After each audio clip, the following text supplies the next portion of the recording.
Приветствуем наших подписчиков и гостей канала Эзотерика для тебя. Друзья, мы вас всех приветствуем в изобилии и достатке. Сегодня, друзья, в этом видео мы с вами уделим внимание народным приметам, традициям и обрядам на 19 апреля. Поговорим о церковном календаре, поговорим о народном календаре, поговорим о том, что можно и чего категорически нельзя делать в этот день, 19 апреля. Друзья, прямо сейчас ставьте лайк этому видео, а в комментарии напишите слово «радость», и пусть Вселенная это приумножит и даст вам в жизнь. Ну а мы с вами начинаем. 19 апреля в православном календаре является днем, когда верующие вспоминают жизнь и подвиги святителя Евтихия. Это был архиепископ Константинопольский, и мучеников Еремия и Архилия. Эти светлые имена оставили свой след в истории церкви, свидетельство о вере и стойкости духа перед лицом испытаний. Святой Евтихий родился около 512 года в Фригийской области.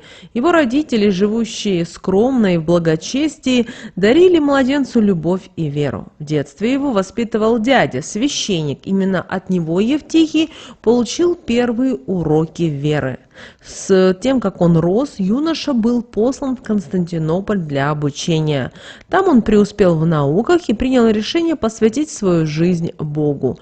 Приняв постриг, он стал монахом и прославился своей благочестивой жизнью. А вот престарелый патриарх Константинопольский Мина предвидел, что Евтихий станет его преемником, и его пророчества сбылись. В 552 году Евтихий был возведен на патриарший престол, но его правление омрачила борьба за веру и влияние власти. Император, желая подчинить церковь своей власти, отослал святителя в ссылку. Однако даже в изгнании он оставался верен своим идеалам и пастырским обязанностям. Через 12 лет тяжкого изгнания святитель вернулся на кафедру Константинополя. Его учение и священная деятельность были направлены на укрепление единства церкви и поддержку здоровья верующих. Однако его земная жизнь подошла к концу в 582 году, в день праздника Пасхи. Святитель Евтихий скончался, оставив после себя светлый пример веры и преданности. Также в этот день вспоминают мучеников Еремия и Архилия, и иереев, принявших мученическую смерть в III веке. Их жертва напоминает нам о том, что вера несет с собой не только радость и благодеяние, но и испытания и страдания. Однако именно в этих моментах вера проявляется в своей истинной силе и красоте. Светила православия, такие как святитель Евтихий и мученики Еремия и Архилий, являются ориентирами для нас в современном мире, напоминая о ценности духовной жизни и вечных ценностях. Их жизни и подвиги призывают нас следовать пути веры и праведности, даже если перед нами стоят трудности и испытания. В народном календаре этот день, 19 апреля, ярко выделялся именами двух святых – Евтихия Тихого и Еремы Пролетного. Также этот день еще и называли как Ерема, Евтихий Тихий, День Евтихия и Еремы. Этот день наполнен особым духовным зарядом, связанным с историческими событиями и духовными практиками. Оба святых представляют собой яркие примеры преданности вере и служению ближним. Святитель Евтихий был известен своим милосердием и силой духа. Согласно легенде, при жизни он излечил много людей от различных болезней, включая рак и душевные болезни. Его милосердие и сострадание не знали границ. Он помогал всем, кто обращался к нему, никому не отказывая в своей помощи. Именно поэтому 19 апреля стало традиционным днем, когда верующие обращаются к святителю Евтихию с просьбами о здоровье для своих близких. Многие отправлялись в церковь, чтобы помолиться и оставить подаяние в надежде на благословение и на исцеление. В этот день верующие обычно собирались в церквях для молитвы и поклонения. Особое внимание уделялось просьбам о здоровье и благополучии для себя и своих близких. Многие также приносили пожертвования в церковь в знак благодарности за милость и поддержку, которую они получили от святых. Согласно народным поверьям, на святого Евстихия 19 апреля загадывали на урожай гороха. Интересно, что традиции связывали успешный урожай гороха с тихим безветренным днем. По мнению людей, если день был тихим, урожай обещал быть особенно богатым. В нашей культуре горох имел особое значение как символ здоровья и плодородия. Часто в народных сказках горох упоминается как элемент волшебства и чудес. Например, одной из сказок царица, съев горошину, родила сына-богатыря. Это позволяло считать горох символом благополучия и долгой жизни. В народной медицине горох также играл важную роль у наших предков. Его использовали для лечения различных кожных заболеваний, такие как бородавки, мозоли, лишаи и рожи. Считалось, что горошину нужно приложить к пораженным участкам кожи и прочитать специальные слова. После этого горошину обычно бросали в колодец или печь, чтобы избавиться от болезни. Горох был одним из самых распространенных продуктов в кулинарии наших предков. Из него готовили множество блюд, от супов и каш до пирогов и закусок. Горох ели в различных вариациях, и тертым, и жареным, копченым. Он был доступным и питательным, и являлся основой многих блюд на деревенском столе. 19 апреля – это день, когда природа проявляет себя во всей своей загадочности, отправляя нам сигналы о грядущих событиях и возможностях. И давайте рассмотрим два из них. Это появление сережек у березы и время промысла на Евстахия. Сережки, появляющиеся у березы в это время года, не только красивое природное явление, но и обладало целебными свойствами. Их собирали и использовали для приготовления целебных снадобий, которые помогали при лечении кашля и бронхита. В народной медицине березовые сережки издавна считались эффективным средством от различных респираторных заболеваний.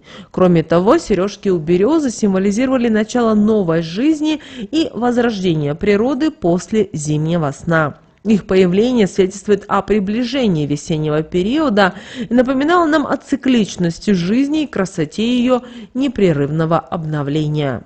Для рыбаков 19 апреля особенно было благоприятное время для промысла на Евстахия и на окуня. Этот вид рыбы становился особенно прожорливым перед началом нереста, что делало его легкой добычей для опытных рыболовов. Поэтому многие рыбаки выбирали этот день для своего промысла, надеясь на богатый улов и на успешную рыбалку. Этот период также символизировал и начало нового этапа в жизни рыбы, период ее размножения и продолжения. Поэтому промысел на Евстахии не только обеспечивал людей пищей, но и служил естественной частью жизненного цикла рыбы.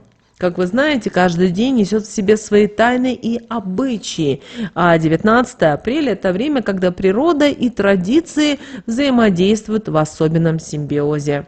Этот день обладал своими обрядами, народными приметами, которые пронизывали его сакральную атмосферу и призывали к особенному вниманию и действиям. Согласно народным приметам, девушкам стоит было отправиться в этот день в яблоневый сад и найти первые цветы. Народные поверья говорили, что та девица, которая первой увидит цветущую яблоню, сможет найти свою любовь и выйти замуж. Этот обряд носил символическое значение и напоминал о важности открытости к новым возможностям и встречам в жизни. Матери незамужней дочери традиционно обращались к яблоне с просьбой о счастливом браке для своих детей. Они выходили к яблоне и вытряхивали под ней вещь из приданного молодой девицы, молясь о том, чтобы яблонька помогла им найти работящего и преданного зятя. Считается, что хорошим знаком будет падение веточки с дерева в ответ на данную просьбу. В этот день рекомендовалось еще и взять монетку и закопать ее под яблоней, а затем полить колодезной водой. По народным верованиям, это действие способствовало приходу достатка в дом с первыми яблоками на ветках. Такой ритуал символизировал желание привлечь материальное благополучие и изобилие в семейную жизнь. Кроме традиционных обычаев и народных примет, в этот особенный день важно было заняться рядом полезных и приятных дел. Вот, друзья, несколько идей, как провести 19 апреля в гармонии с природой и с традициями. Хозяйка дома может испечь пирог с яблочной или гороховой начинкой. Как вы знаете, яблоки и горох – это символы этого дня, поэтому блюда с их использованием будут особенно удачными. Яблочный пирог наполнит дом ароматом весны, а гороховый придаст блюду особенную питательность и вкус. Сегодня можно провести небольшую уборочку в доме, особенно если скопилась пыль и грязь. Подметите пол, приберите помещение. Это поможет поддерживать чистоту и порядок в доме, чтобы способствовать созданию уютной и приятной атмосферы. Однако генеральную и большую уборку лучше отложить на другие дни. Также сегодня не забывайте о своем духовном и физическом благополучии. В этот день допускается креститься самому и крестить своих детей, как и в любые другие дни. Важно поддерживать духовную связь с высшими силами и укреплять веру в своем сердце. Также, как вариант, можно истопить сегодня баньку и принять водные процедуры. Это поможет не только освежить тело, но и расслабиться, избавиться от стресса и напряжения. Вода имеет целительные свойства и способствует обновлению энергии и бодрости. Каждый день несет в себе свои правила и запреты, и 19 апреля не является исключением. Этот день обладает своими особыми народными приметами, поверьями, которые напоминают нам о том, что следует избегать в этот день. Давайте поговорим о том, что же не рекомендуется делать 19 апреля, чтобы избежать нежелательных последствий. Согласно древним традициям, 19 апреля не рекомендуется венчаться и праздновать свадьбу. Этот день считается неудачным и для заключения брака, и венчание в этот день может принести нежелательные последствия. Поэтому лучше отложить празднование на другой, более благоприятный день. Также не стоит принимать участие во всевозможных торжествах и увеселительных мероприятиях, включая дни рождения. Вместо этого предпочтительнее провести этот день в спокойной обстановке, отдыхая и обдумывая свои планы и желания. Основные народные приметы этого дня связаны с яблоней и березой, деревьями, которые в народных представлениях обладали особыми магическими свойствами. В старину говорили, что 19 апреля нельзя рубить ни яблоню, ни березу, так как это может привлечь большие беды, особенно в области любви и отношений с противоположным полом. Даже обрезка веток этих деревьев не рекомендуется в этот день, чтобы избежать нежелательных последствий и не нарушить хрупкое равновесие природных сил. Незамужним девушкам не рекомендуется срывать цвет яблони, так как это может привести к проблемам в любовной сфере. По народным поверьям, если вы срываете цветок яблони, это может привлечь нежелательные сложности в отношениях и проблемы с привлечением внимания противоположного пола. Но если цветок упадет сам по себе перед девушкой, это может сулить ей встречу со своей второй половинкой и новый любовный роман. Также в этот день важно избегать гибели березовых и яблоневых веток, так как это может привести к возникновению конфликтов и неприятностей. Согласно народным поверьям, гнуть ветки этих деревьев в этот день может заставить вас идти против своей воли или действовать не по совести, что может вызвать конфликты с близкими и с любимыми людьми. Согласно древним народным приметам, в день Евтихия и Еремы не рекомендуется печь пироги с любой начинкой, кроме яблочной и гороховой. Яблоки считались символом силы и уверенности в себе, а горох – помощником для женщин, которые желают забеременеть. Однако другие начинки могут забрать у человека энергию, вызвать слабость, усталость и апатию. У женщин даже может исчезнуть и желание общаться с противоположным полом, что может повлиять на их отношения. Беременным женщинам не рекомендуется ходить сегодня с распущенными волосами, так как существует поверье, что это может сделать роды длительными и тяжелыми. В древности верили, что распущенные волосы могут вызвать беспокойство и хаос в процессе родов, поэтому женщинам следует быть особенно внимательными к своему облику. Даже если у вас короткая стрижка, то в день Евтихии и Еремы стоит попытаться сделать из своих волос какую-то прическу, при которой они будут обязательно собраны. Это может быть как укладка с использованием ободка, так и просто собранные волосы на затылке. Это поможет сохранить внутреннюю энергию и избежать негативных воздействий среды. Также важно помнить, что в этот день не приветствуется планирование и совершение важных дел, особенно начинание чего-то нового или занятие сложной какой-то работой. Это время лучше использовать все-таки больше для отдыха, внутреннего самоанализа и подготовки к будущим начинаниям. Постарайтесь сегодня избегать стрессовых ситуаций и не стоит принимать каких-то серьезных решений. Вот такой, друзья, у нас с вами день 19 апреля по народным приметам, традициям и обрядам. Прямо сейчас, друзья, ставьте лайк этому видео, а в комментарии напишите слово «радость». И пусть в вашей жизни, в вашем доме будут радость, мир, благополучие и достаток. Друзья, но прямо сейчас на экране вы видите два всплывающих окна. Друзья, это следующие рекомендованные видео для вас. Нажимайте на то видео, которое вам на интуитивном уровне понравилось больше. И смотрите, друзья, всех вам мыслимых и немыслимых благ. Услышимся с вами уже буквально в следующем видео.